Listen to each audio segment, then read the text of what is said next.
تحدث هانسي فليك مدرب برشلونة بكلمات جريئة تعكس طموحاته الكبيرة مع الفريق، حيث رد على المقارنات بين فترته الحالية وما حققه بيب غوارديولا قائلاً: بيب كان في مستوى مختلف لأنه امتلك ميسي، أعظم لاعب في التاريخ، لكن اليوم لدي لامين يامال، الموهبة التي ستعيد كتابة التاريخ. وأضاف أن ما صنعه غوارديولا مع ميسي كان حقبة ذهبية، لكنه يسعى لصناعة حقبة جديدة يقودها خليفة ميسي المنتظر.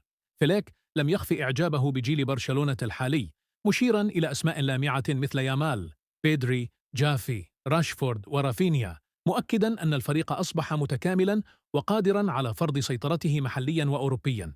وتابع: يامال ليس مجرد لاعب شاب، إنه مشروع أسطورة. كل لمسة من قدميه تؤكد أن كرة القدم ستعرف اسما جديدا للحكم والسيطرة.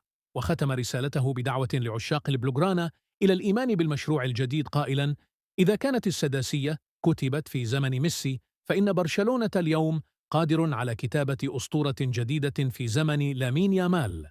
كلمات فليك أثارت حماس الجماهير ورسمت صورة لمشروع ضخم يريد أن يعيد الفريق الكتالوني إلى قمة أوروبا.